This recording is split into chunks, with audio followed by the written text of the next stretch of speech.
Halo, pagi juga. Kalau boleh tahu dengan nama siapa nih, atas nama siapa? Oke, nama aku Dinda Larasati. Biasa Dinda. dipanggil Dinda. Oke. Kalau boleh tahu nih, Dinda kesibukannya sekarang apa nih? Untuk saat ini sih masih kuliah. Masih kuliah? Semester Ya, berapa? semester 5. Oh, udah mau akhir juga ini ya. Ya, Oke, sebelumnya nih, kalau boleh tahu, Dinda tahu website ini dari mana ya, Din? kalau aku sih kan aku sempet beberapa kali nyari gitu kan di Hmm. internet gitu, website ini gitu. Jadi internet. Oh, dari internet berarti ya. Oke. Nah, di sini kita langsung aja kali ya. Nah, jadi kan dari yang udah kita bahas di chat itu, yang Kak Dinda japri saya gitu, kita akan Ya, langsung melangsungkan konseling individu. Nah, dari Kak Dinda sendiri sudah pernah melakukan konseling individu belum? sudah sih, Udah pernah. sudah. Oke, jadi Kak Dinda tahu gambarannya konseling individu seperti apa gitu ya? Oke, saya Oh, perjelaskan kembali di sini nanti Kak Dinda bisa menceritakan permasalahan yang Kak Dinda alami kepada saya. Nah, di konseling individu ini ada beberapa asas. Yang pertama ada keterbukaan. Jadi, Kak Dinda bisa terbuka menceritakan permasalahan yang Kak Dinda alami, seperti itu. Kemudian ada asas kerahasiaan. Nah, Kak Dinda nanti bisa bercerita tentang apa yang Kak Dinda alami tanpa takut tersebarluaskan. Hanya antara kita berdua di sini. Oke, yang ketiga, saya ingin menanyakan apa Kak Dinda mengalami keterpaksaan dalam konseling individu ini atau secara sukarela? sukarela sih. Oke, sukarela ya. Oke, langsung saja di sini kita mulaikan. Sebelum kita mulai, kita sepakati waktu terlebih dahulu. Kira-kira dari Kak Dinda mau melakukan konseling individu ini berapa menit? Mungkin 30 menit ke Oke, depan. mungkin 30 menit, kurang lebihnya 30 menit gitu ya. Oke, dari permasalahan Kak Dinda nih, yang ingin Kak Dinda sampaikan sehingga Kak Dinda menghubungi website kami itu kira-kira permasalahan apa? Bisa Kak Dinda Oh, ceritakan? oke, jadi tuh pernah beberapa kemarin itu Mm. tuh pernah kayak di hubungan yang toksik. Nah, sampai sekarang tuh kayak aku tuh kayak kadang ngerasa masih ke-trigger tentang hubungan itu gitu. Jadi aku Hmm, tuh gimana caranya sih kayak bisa nggak kepikiran tentang itu. Itu tuh jujur sangat mengganggu banget. oke, kalau boleh tahu nih, hubungan Kak Dinda sudah berapa lama? Kurang lebih 7 bulan. 7 bulan. Oke, berarti ini posisinya udah nggak bareng gitu. Iya, betul. Oke, udah putus dan itu mempengaruhi Kak Dinda nih. Nah, kira-kira apa sih yang buat Kak Dinda jadi ke-trigger dari hubungan ini? Kayak kadang tuh ini, jadi tuh kan kayak sering banget nih kayak konten-konten TikTok atau apapun itu yang lewat di FYP aku tuh kayak muncul, biasanya kayak ada cewek yang diselingkuhi atau Mm-mm. itu kayak aku kadang kayak langsung ngerasa gitu, ngerti sih kayak Oh, oke. Jadi Kak Itu Dinda ini terbawa dari lingkungan kakak itu ya, dari mungkin sosmed yang kakak scroll atau apa, jadi terpengaruh dan kembali mengulang di masa lalu, masa tersebut gitu ya. ya Oke. betul. Terus temen aku itu Mm-mm. juga kayak kan sekarang dia juga ada pacar dan hubungan mereka tuh hampir mirip kayak yang pernah aku lakuin. Oke. Jadi kayak Kayak aku jadi dejavu kayak, gitu. iya betul, seperti itu. Oke. Nah, dari permasalahan Kak Dinda ini apakah berpengaruh di kehidupan Kak Dinda atau hanya sekedar Kak Dinda yang susah move on gitu? Sangat berpengaruh. Berpengaruhnya contohnya misal di apa? Semisal kayak, oh ini, semisal kan sekarang kan udah kayak tugas tuh banyak banget nih. Hmm. Terus kadang kalau semisal ke-trigger hal-hal kayak gitu tuh jadi kayak nggak mau ngapa-ngapain, jadi kayak lebih ke mengurung diri, terus pasti nangis, terus kayak nyalahin diri sendiri, itu terus-terusan dan kadang tuh ke-trigger yang paling parah tuh kayak kadang sampai gemeteran, sampai sesak nafas juga. Oh, berarti sampai sedalam itu berarti ya, Kak. Iya, Permasalahannya betul. sangat berpengaruh di kegiatan Kakak gitu. Oke, kalau boleh tahu nih, sebelumnya penyebabnya apa sih awal mulanya?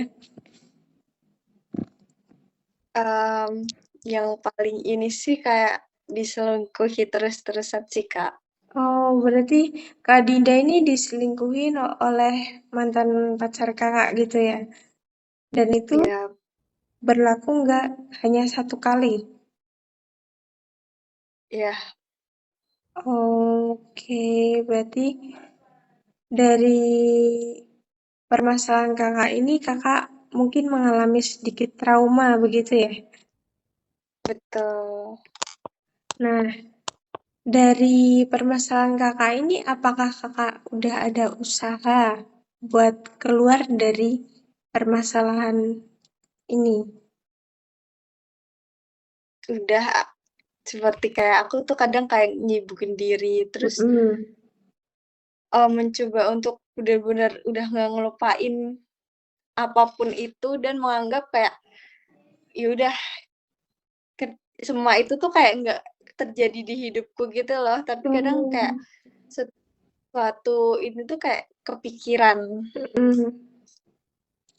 Jadi itu sih. yang terpenting kakaknya udah berusaha begitu ya. Iya, Tapi kakak masih ke-trigger sama hal-hal mungkin dari pengalaman orang lain atau dari konten-konten yang kakak tonton seperti itu.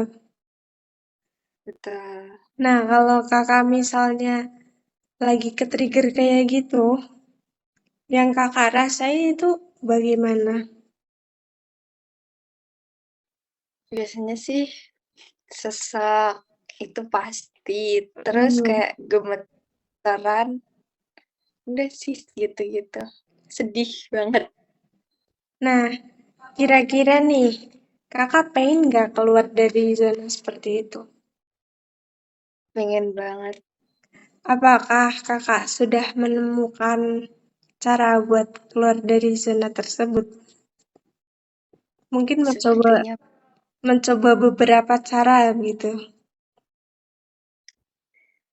mungkin kayak kalau kemarin sih lebih ke kayak jalan-jalan, Jalan-jalan. gitu-gitu sih, Intinya cari kegiatan aja gitu. betul. Tapi kalau kayak gitu, apakah bisa langsung tenang atau hanya ketenangan sesaat? Ketenangan sesaat. Ketenangan sesaat ya. Nah, dari lingkungan kakak, apakah kakak merasa didukung atau bagaimana? Didukung sih. dari lingkungannya juga bisa mendukung. Bisa. Nah, mungkin sedikit saran dari saya nih ya, Kak. Kakaknya mungkin bisa mencari hal-hal yang lebih positif, seperti mungkin jadikan sebuah motivasi untuk diri kakak biar jadi lebih baik gitu. Nah, kakaknya juga sekarang masih sibuk kuliah kan? Iya, betul. Nah, mungkin kakak bisa jadikan acuan nih dari kakak yang kemarin diselingkuhin gitu. Kakak bisa, gimana ya bahasanya mungkin membalaskan dendam. Kalau dendam mungkin agak kasar ya, Kak. Iya. Lebih santainya mungkin ya lebih berubah, lebih baik untuk diri kakak sendiri. Jadi mungkin kakak tunjukin tuh perubahan yang lebih baik biar dianya bisa merasa menyesal atau bagaimana seperti itu. Kakak bisa melakukan itu, kakak bisa melakukan hal-hal yang lebih bermanfaat seperti itu. Nah, kalau untuk permasalahan dari hal-hal yang bisa bikin kakak ke-trigger gitu, kakak mungkin jangan apa ya, jangan memandang ke masa lalu kakak. Jadi kayak, oh kayak gini, nanti sama kayak aku waktu dulu waktu pacaran juga kayak gini, ngalamin kayak gini, itu kan pasti kan. Nah, kakak bisa jadi ini tuh kayak oh, yang ini udah lewat, aku hebat. Kakak tuh yakinin diri kakak kalau kakak tuh bisa.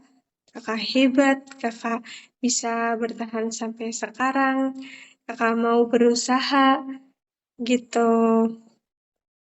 Hmm, Nah, mungkin dari kakak sendiri nih, hmm, ada nggak perencanaan ke depannya gitu? mungkin bahkan fokus ke kuliah aja sih. Oh ya, fokus kuliah. Harapan kakak dari perencanaan kakak ini apa untuk kedepannya? Harapannya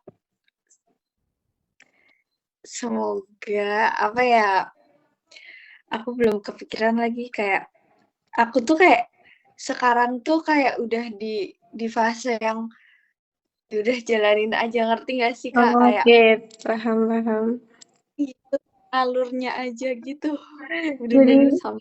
sekarang lebih ngikutin alurnya apa gitu ya. Mm-mm, Oke, nah, kehilangan.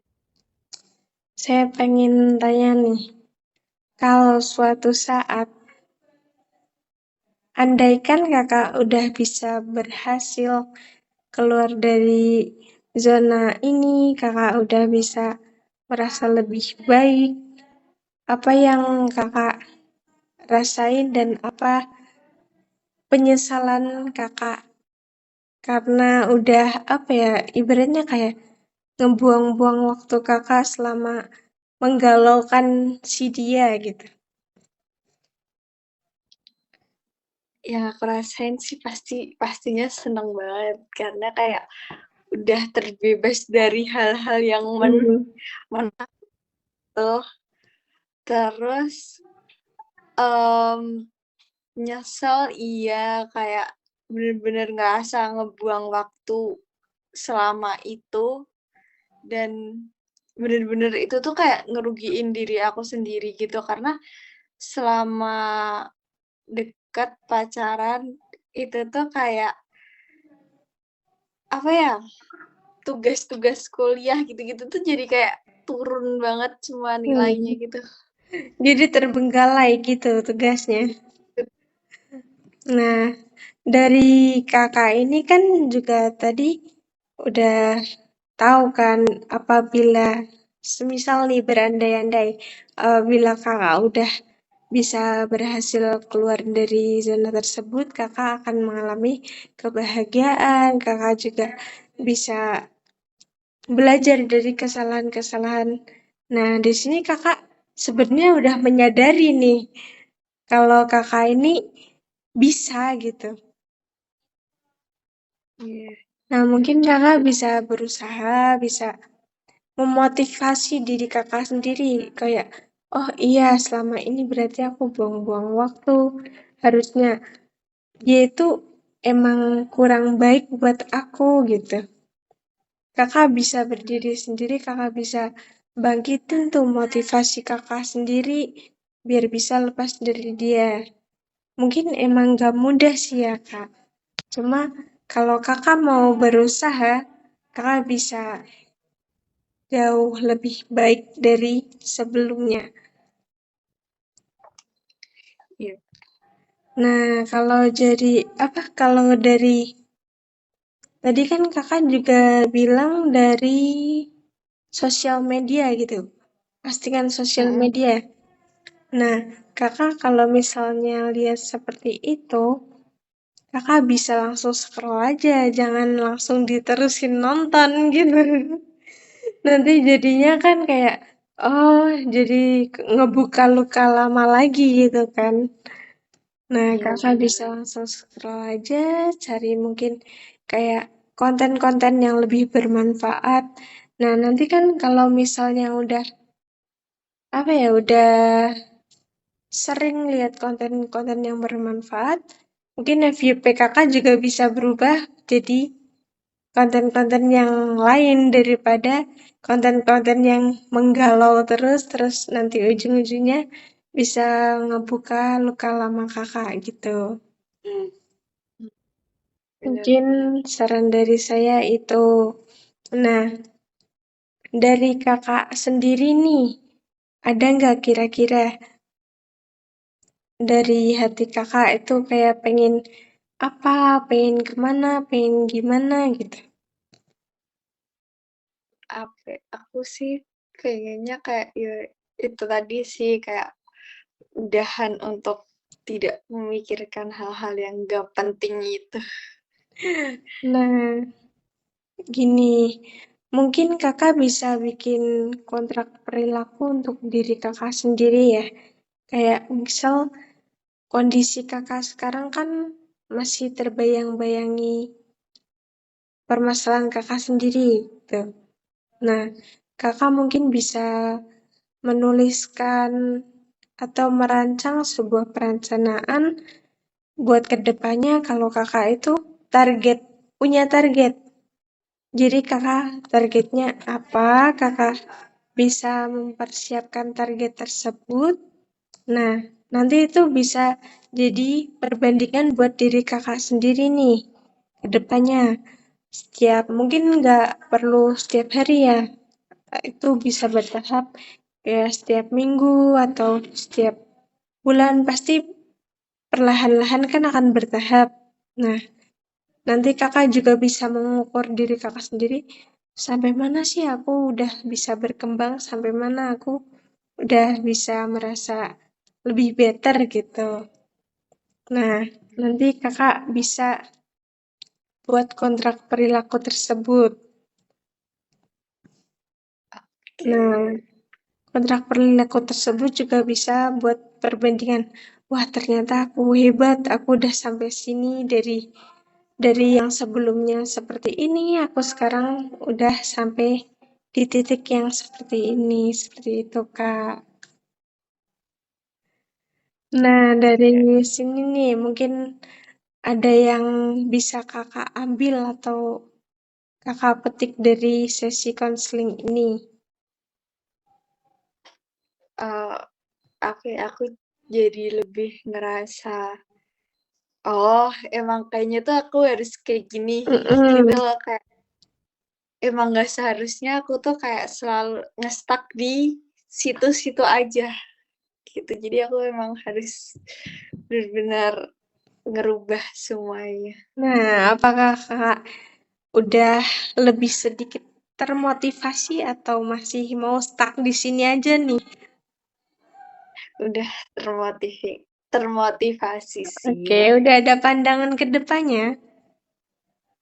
Udah Nah, pastinya. dari sini apakah ada yang ingin Kakak bicarakan lagi atau Mungkin kakak pengen apa sih, cerita apa lagi gitu. Kakak bisa menceritakannya kembali. Mungkin ini Kak, jadi tuh kayak sekarang tuh Gen Z itu kan kayak takut nikah gitu kan. Mhm. Kayak banyak banget kayak ada beberapa faktor gitu. Nah, kalau aku tuh faktornya tuh karena mungkin karena masih stuck di situ-situ aja. Mhm. Jadi tuh kayak kadang tuh aku kayak mikir kayak aku kayaknya nggak akan nikah deh gitu-gitu. Tapi di Iya. satu sisi tuh aku tuh pengen banget ngerasain jadi ibu gitu. Jadi kayak Mhm. bingung kayak terus terus harus gimana gitu. Oh, berarti kakak ini takut nikah mungkin karena terpengaruh dari masa lalu kakak mungkin ya? Iya bisa juga kadang juga ada kayak cerita-cerita dari luar gitu yang kayak Hmm. sekarang kan cowok tuh kayak nggak ada yang bener gitu loh. Nah, mungkin karena itu kan faktor lingkungan yang mungkin mempengaruhi kayak bilang, ah semua cowok sama aja, nanti ujung-ujungnya kayak gini gitu. Nah, itu bisa jadi ketakutan buat diri kita sendiri kan. Tapi mungkin kakak bisa memandang dari sisi lain, Kak. Kalau misalnya kakak dari sisi itu membuat diri kakak takut nikah, kakak bisa memandang dari sisi lain. Misalnya seperti kayak, oh nggak semua cowok kayak gini. Ada juga beberapa cowok yang bisa tulus. Jangan jadikan, apa ya, jadikan hal yang buruk itu sebagai acuan kakak. Oh nanti ujung-ujungnya kayak gini, kayak gini. Nah dari sisi lain kan pasti ada tuh acuan yang lebih baik. Mungkin semisal nih, ada kasus perselingkuhan di media sosial itu kan kadang gempar gitu ya Kak. Ya, Itu bisa betul. bikin warning buat diri kita sendiri gitu. Tapi tanpa kita tahu, di sisi lain juga ada berita-berita seperti orang yang harmonis dalam pernikahannya, keluarganya cemara gitu. Nah, mungkin kakak bisa buang sisi buruknya, bisa ambil sisi baiknya. Jadi kakak bisa, oh iya, keluarga ini cemara, keluarga ini acuan buat aku. Kayak nggak semua cowok kayak gini gitu. Jadi kakak bisa memandang, oh iya ya, kalau nikah kayak gini, kayak mendapatkan kebahagiaan. Nah, dari kakak sendiri juga bisa menciptakan kayak gimana caranya kalau keluarga aku tuh bakal bahagia gitu. Jadi nggak apa ya, gimana cara mempertahankannya gitu. Kakak harus yakin sama diri kakak sendiri kalau kakak itu bisa. Dan nggak semua cowok itu sama kayak yang udah gitu lah ya. Masih banyak di luar sana yang mungkin cowoknya bisa lebih baik, kadang juga bisa melindungi gitu ya. Dari kakak sendiri juga nantinya bisa menyeleksi cowok-cowok untuk kedepannya gitu. Jadikan Iya. masa lalu itu pelajaran, bukan sebagai acuan buat kakak takut sama apa yang akan kakak hadapi gitu. Nah, dari sini udah ada pandangan belum nih? Sudah sih Kak, aman. Nah, intinya kakak tuh jangan terpaku sama pikiran-pikiran buruk mengenai hal-hal yang buruk yang orang-orang lain katakan gitu. Kakak bisa memikirkan, wah gini, misal gini nih, kayak kakak kan udah mengalami diselingkuhin sama cowok gitu ya. Nah, itu bisa buat kakak trauma kan. Kakak itu bisa membangkitkan kayak, wah ini untuk pembelajaran ke depannya nih. Kalau misal aku dapet cowok, kakak bisa menyeleksi terlebih dahulu dan nanti bisa memikirkan, ya beruntung ya aku bisa dapet cowok kayak gini, bisa sayang sama aku, bisa ngelindungin aku, dan kakak juga bisa menjalin hubungan yang harmonis, keluarga yang bahagia, seperti itu, Kak. Jadi, jangan terpacu sama apa yang udah kakak alamin, tapi kakak bisa melihat pandangan ke depan untuk masa depan kakak dan keluarga kakak nantinya, seperti itu. Udah ada pandangan ini. Udah. Nah, mungkin seperti itu, Kak. Apakah ada lagi yang ingin disampaikan? Udah sih Kak, itu Udah. aja sih. Jadi kesimpulan dari konseling hari ini, kakak itu bisa lebih menemukan pandangan ke depannya ya, Kak. Dari kakak sendiri nih, gimana sih? Apa yang kakak dapat dari konseling ini? Jujur sebenarnya banyak banget yang aku dapetin. Jadi tuh kayak aku tuh emang harus bener-bener keluar, kayak ibaratnya keluar dari zona nyaman. Hmm. Gitu. Jadi kayak aku bener-bener harus kerubah banyak banget yang harus aku rubah, yang harus aku jalanin. Gitu. Oke, jadi kakak udah mendapatkan pencerahan untuk kedepannya ya, Kak? Oke, selanjutnya nih, sebentar, maaf. Nah, kakak ini kan tadi udah melakukan konseling. Nah, kira-kira nih, kakak bakalan melakukan konseling ini lagi atau kapok atau gimana nih? Apakah ada sesi lanjutan dari konseling kita? Pasti bakalan ada sesi lanjutan Oke, jika kita mungkin kita bisa merencanakan sesi selanjutnya sebagai penelitian juga ya dari kontrak perilaku yang Kak buat itu seberapa jauh Kakak udah bisa berkembang. Oke, kita bisa rencanakan di lain waktu, mungkin bisa lewat web yang Kakak hubungin ini juga bisa ya, Kak. Di situ tertera kontak saya, ada Gmail juga, ada Instagram, kakak bisa hubungi lewat aplikasi tersebut. Nah, untuk selanjutnya nih, apakah ingin dilanjut atau dicukupkan? mungkin dicukupkan. Dicukupkan aja. Oke, sebelumnya terima kasih kakak udah menghubungi website kami. Apabila ada salah kata dari saya mohon maaf. Jangan kapok ya, Kak. Kita di Iya sini Kak. kita di sini bicara santai saja. Nah, bukan begitu dari bicara santai kita itu jadi konsumsi publik itu tidak ya, Kak. Di sini hanya ada rahasia di antara kita seperti itu. Oke, saya cukupkan konseling hari ini. Selamat melanjutkan aktivitas kakak. Baik, makasih Kak. Oke, terima kasih. Iya.